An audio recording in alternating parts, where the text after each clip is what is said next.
Hello and welcome to this lesson about operations with radical expressions. The learning target of this lesson is adding, subtracting, and multiplying radical expressions. So first, we're going to start off with sort of our mental approach with dealing with radical expressions. And the analogy is I want you to think of them as a variable. So yes, think variables. For example, if we had something like 2x plus 3x, you would combine that because you have like terms and you would get 5x. Well, when we have something like 2 root 2 plus 3 root 2, it's going to be the exact same thing. These square roots are like variables. You have two root 2's, and then, you have 2 root 2's, and you have 3 root 2's, so altogether you have a total of 5 root 2. And then to continue this analogy further, let's say we had 2x plus 3y. You couldn't combine that because these are not like terms. Well, it's going to be the same idea, the same concept if we have 2 root 2 plus 3 root 5. Still not like terms. You can't combine it any further, and so that's as far as we can go. So the approach, think variables. Things that we have done with variables or you have done with variables, you can do with square roots. It just looks a little bit different. So now let's take a look at some examples. We'll start off with this one. 10 root 7 plus 5 root 11 plus 4 root 7 minus 6 root 11. Now remember, the analogy was to think of these as variables. And so what we want to do is find like terms. And so I see a root 7, I see a root 7, I see a root 11, I see a root 11. It's then just about combining those like terms. So if I have 10 root 7 and I'm adding 4 more, I'll have a total of 14 square root 7. If I have 5 root 11 and then I'm taking away 6 root 11, that leaves me with negative 1 root 11, which we just write as root 11.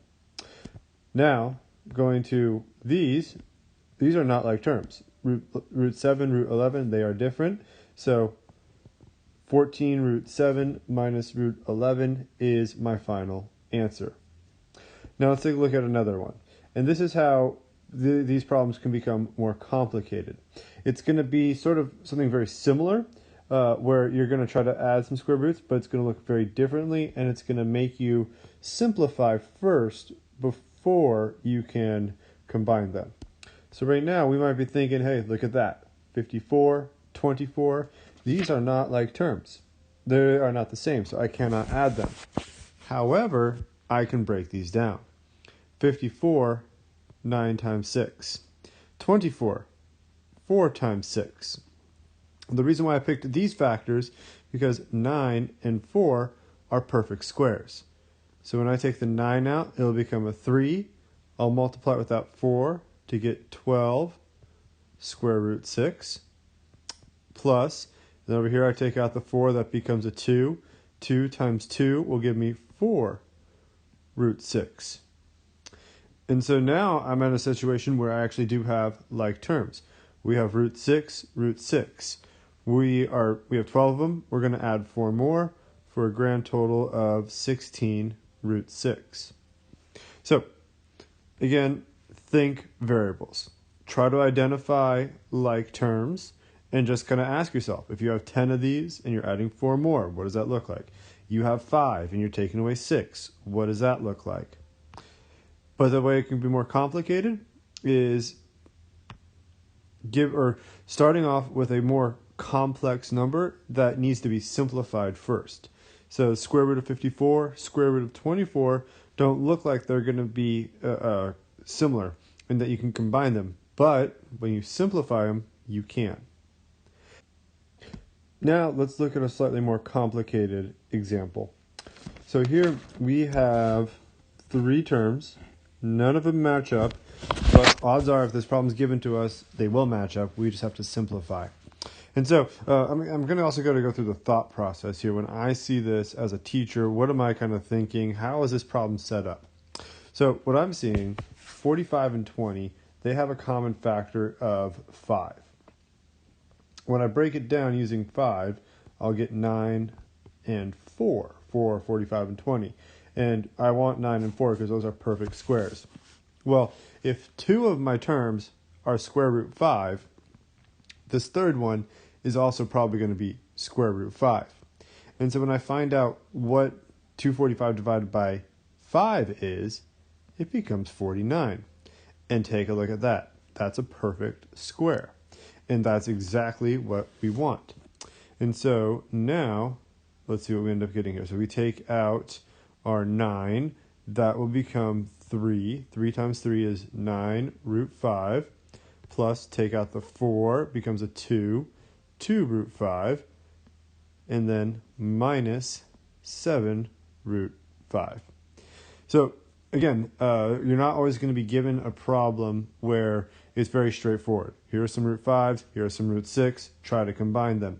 It's going to be disguised and dressed up. Square root 45, square root 20, square root negative 2, or square root 245. Simplify it, then combine it.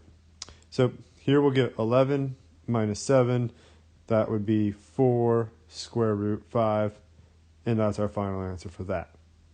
Now, let's look at some multiplication problems. Now, before we get into an example, I want to make an analogy. And that analogy is an Android device versus an Apple device.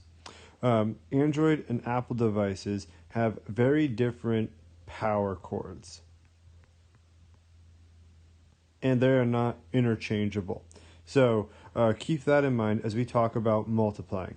It's something we've talked about before with multiplying radicals, is some guys or some of the numbers can multiply with other numbers and some can't.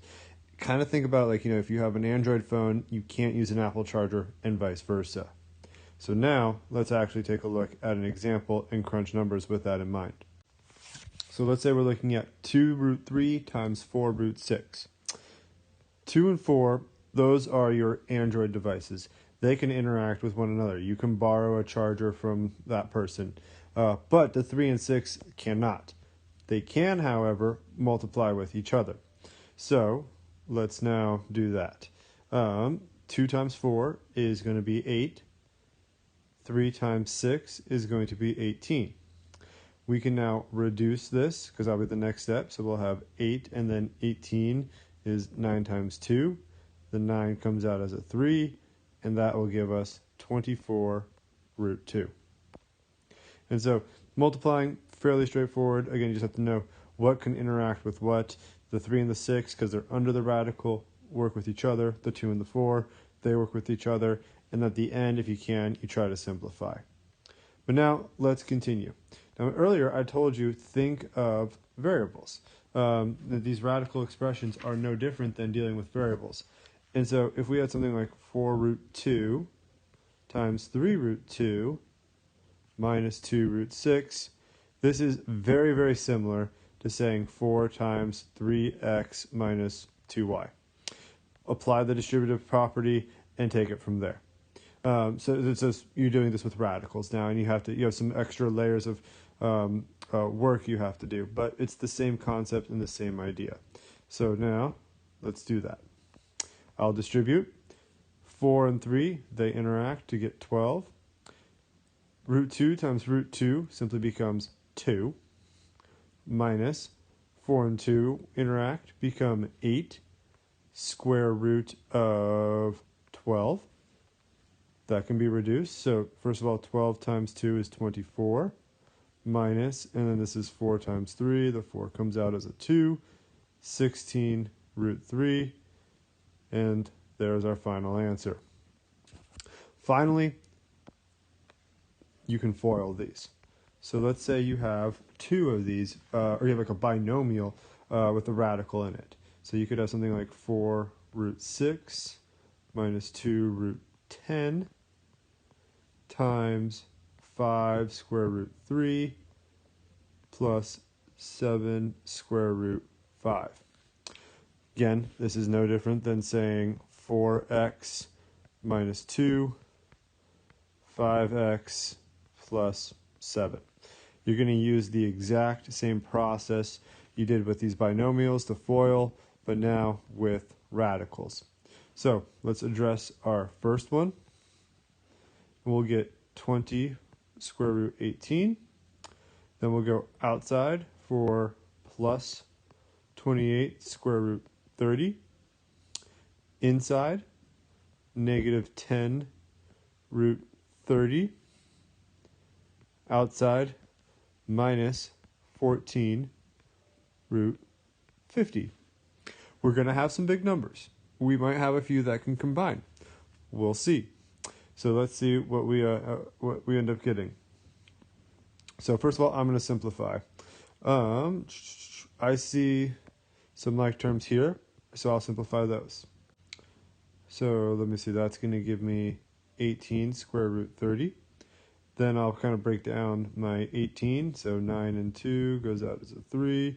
So that's 60 square root 2 plus 18 root 30 minus, and this is 25 times 2. You'll come out as a 5. And so let's see, that's 70 root 2. All right, hey, look at that, like terms. 30. Is there anything we can take out of a 30 that works? 5 and 6? No? Nope. All right, so 30 is what it is. So this gives us 18 root 30 minus 10 square root 2. And there we go. There's an example of foiling. So just a couple of things, just to kind of recap it all. Mostly boils down to think variables. Whatever you can do with variables, you can do with radicals. Just take your time. You may have to do a little bit of extra work in terms of simplifying the radical before you can add or subtract it. When you multiply, same thing. Once you're done multiplying, you may need to simplify it at the very end. But again, just think variables. And I think that's sort of a good foundation and a good base for you as you go about trying to do these operations with radicals.